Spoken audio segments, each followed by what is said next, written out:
And we are going. What's going on with everybody? It is your boy Eric, aka Young God, coming to you live in the Dream Dungeon, giving it to you real raw rugged. And I have a very, very legendary human on the other line. Uh, I will let you introduce yourself, man. Who do we have here today? Robert Kool of Kool in the Gang. Hey man, very, very grateful to have you here. You probably don't remember, but this is actually our second interview. We did an interview about 2 years ago, and it was a really, really great interview. A lot of people loved it, and a lot of people was like, "Hey, you should get him back on again." So here we are again. So once again, thank you for giving me some time to talk to you today. Hi there. We are here under slightly different circumstances because this time you are being inducted into the Rock and Roll Hall of Fame. Yes, we have. Congratulations. Congratulations on that. Well, thank you, man. It took them a long time to do it, but we're very thankful that it finally happened. We started back in 1964, so over 60 years.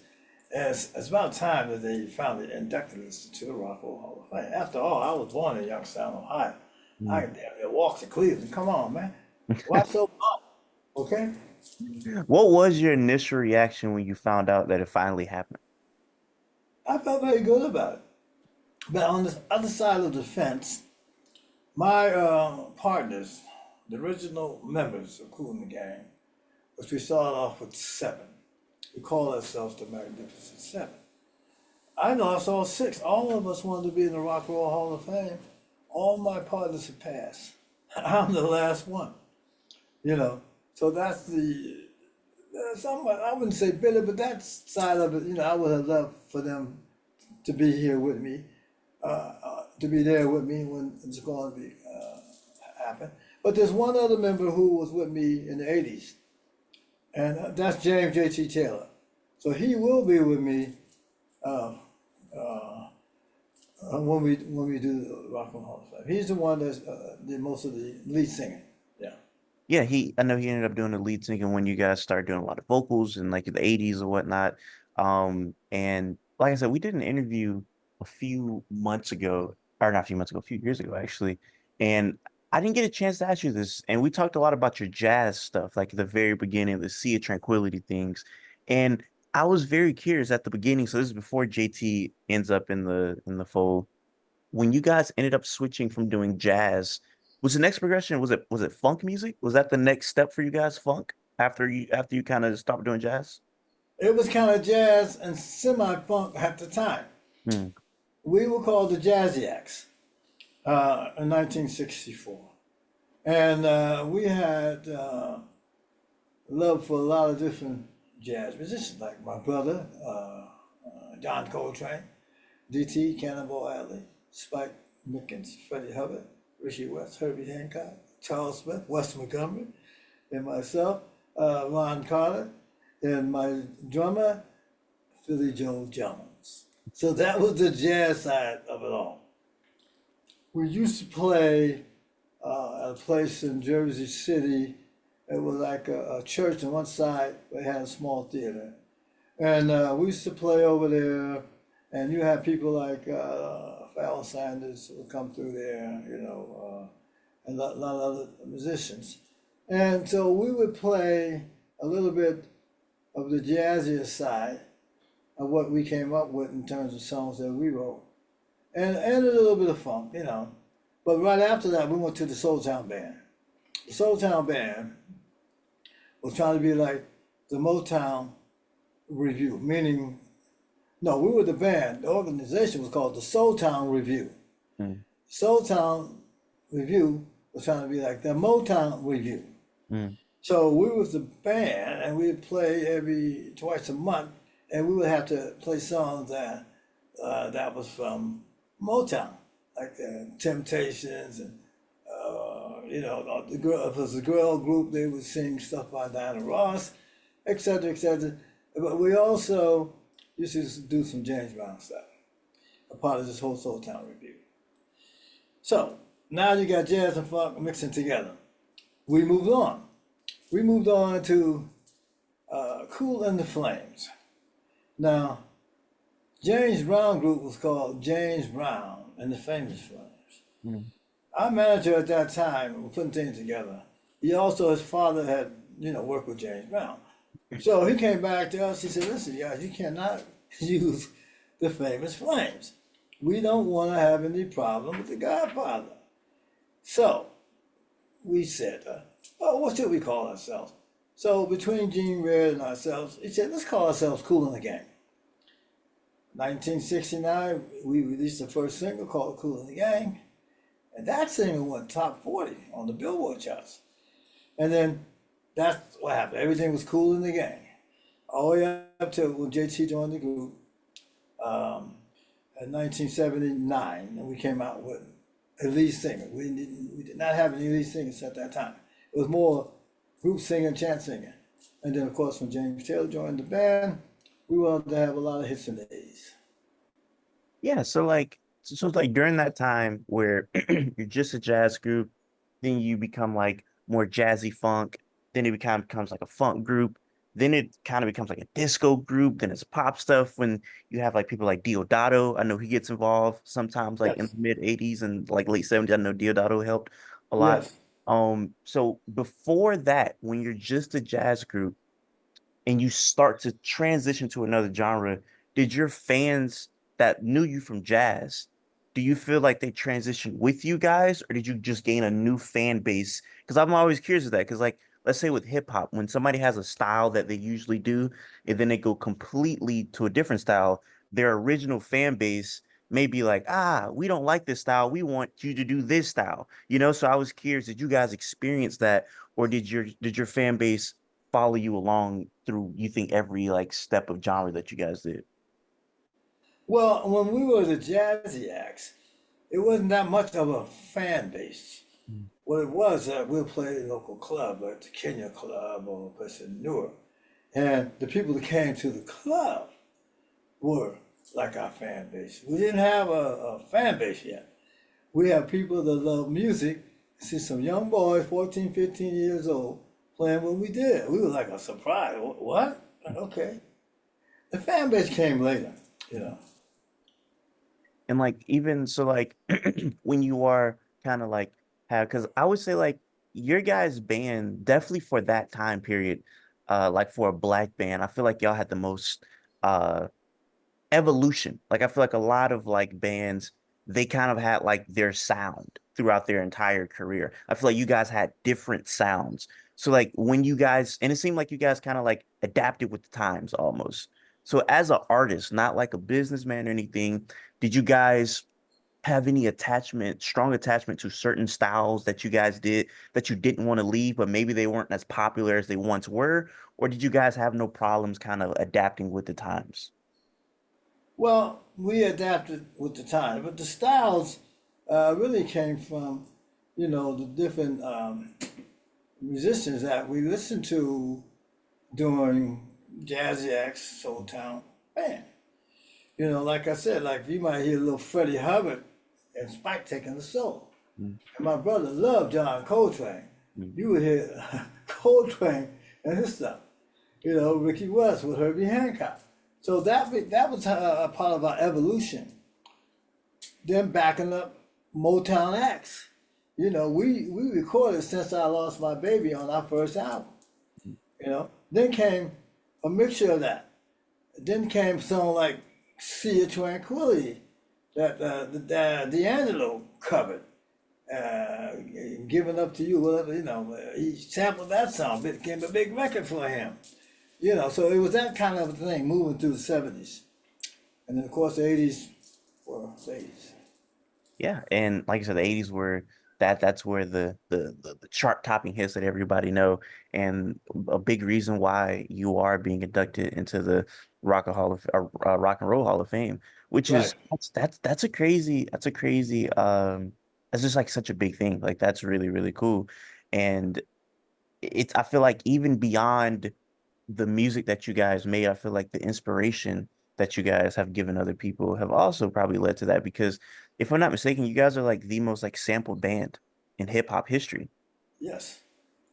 Yeah. As Well, go ahead. no. Keep going. No, no. As we moved on, the 70s was more of, like I said, funk, It's like jungle boogie, Hollywood swinging, funky stuff. Chant songs like Funky Granny, Funky Man. And I think a lot of the hip hop artists, um, they like what we did in the 70s because we didn't really have a lead singer. Yeah. So they can listen to our tracks and grab the drum beat, guitar beat, bass lines. You know, they had a wonderful time with our music in the 70s. I think that's why we are one of the most sampled bands in hip hop. Because hip hop, you know, sampling and listening to our music. Now, there's a couple nice ones. Summer Madness with Will Smith. He came up with Summertime. I already mentioned D'Angelo had a hit, you know. Puffy had a hit with Hollywood Swing with Mace, you know, all that kind of stuff was going on too. Now, they sampled samples from Janet Jackson, samples from Madonna, you know. So that kind of makes us the most sampled band in the world. Yeah. I, Not I, only just hip hop. No, for sure. I find out because, like you said, yeah, that's because all like Janet Jackson isn't hip hop. So you're correct. It's like I do research and find out like every time I look into you guys, I find another song where I'm like, oh, this song came from Kool and the Gang. Like it always happens. Like Soul Yeah, Vibrations. Like this like the very like what like the first 3 seconds of Soul Vibrations is sampled by the rapper Joe Button and Pump It Up, and it's just like, yo, I didn't know that. So it's yeah, you guys yeah, are all over the place when it comes to that. And like when you started obviously rap wasn't a thing in the 60s. So, but you've done so many genres. Listening to hip hop, can you do like is that a genre that you can appreciate? Since you've done so many other genres, is that another genre not that you would do, but you can listen to and you can appreciate the things yeah, like yeah. Of course, you know, some of the songs that we did in the earlier days in the 70s, like Funky Granny. that? And my brother was kind of rapping on that stuff, Funky Granny. Funky Man, watch out, here comes the Funky Man. He's going to funk the whole world up with that. You know, all that kind of stuff. The, what's the group? They come back to me in a minute, you know. But they were the first, the last poets. Mm, Yeah, they sampled our music. Four of our songs was in their music. You know, Hustlers Convention, all that. yeah, that's what Gil's got here. Yeah, that's crazy. That's like I said, it's one of those things where the Rock and Roll Hall of Fame, they're acknowledging your music, but I feel like they're also acknowledging the influence that you have on other people's music. And they're doing genres that you never even thought to do. Like, in the 60s, you would have never thought there would have been some called hip hop that would be sampling your music. So that is Yeah. a very, very cool thing. Um, One thing I do want to do before we get out of here, uh, I one of my favorite songs from you guys is Heaven at Once. I think it's super duper beautiful. The song off of Wild and Peaceful. And there's a YouTube comment that I kind of want to end this interview off with. I want to read the comment to you because Okay. I think you just might enjoy this one. So somebody uploaded Heaven at Once on YouTube, and the comment reads, wow, Heaven at Once on the Wild and Peaceful album. I was around 12 or 13, and the first time that I went to the studio with my brothers, we went in around 6 p.m. And after about 6 hours, I fell asleep on the piano bench around midnight, and I was given a chance to be on what turned out to be Kool and the Gang's first gold album, Wild and Peaceful. That's me and my big brother, Kool, on Heaven at Once. The album went gold, but the memories are platinum. That's by it's a comment on a YouTube video by Wahid Bayan. I think Bayan. I'm not saying that last name right, but Uh, uh, I'm pretty sure you know who that is, and I just wanted you to react to that because I just thought that was like a very beautiful comment. that's beautiful. My brother Wahid that you're talking about, Hmm. he was only 9 years old when we cut that track. And we brought him in the studio. And he kind of asked me different questions what I think about the world today. You know, now I said that we are scientists of sound. We are mathematically putting it down. And he asked, what are you doing in the world today? I said, well, we're spreading the music, you know, for people that, for the world. And you got, that was on the Light of Worlds album, Wild and Peaceful album. Wild and Peaceful. For that, we had Who's Gonna Take the Weight. Now we were talking about, the world today is in a desperate situation. Somebody gonna want to know who's gonna be responsible for what's going on in this earth today. The problem is still today. Look at the Republicans. Look at the Democrats. It's still a big mess, man. You know what I'm saying? I'm not gonna start preaching. Go ahead. That's like the world. That's like the world. No, no, no. Like I said, I read that and I just thought that was a great comment. But yeah, I mean that's definitely a song where it's a lot of songs in the 70s, it felt like a lot of artists took a stand for something. Like it felt like you guys like used your platform to like convey messages to the public, rather if it be about politics, war, or whatever. And yeah, I definitely appreciate that about that era of music and that you guys did it too. Yeah, that's what we were doing in a cool way. Like higher planes. It's an instrumental, but the few lyrics that are in there, we've been down too long. We got to get strong. We got to keep on lifting it up to where higher planes of what? Knowledge, what? Love, understanding.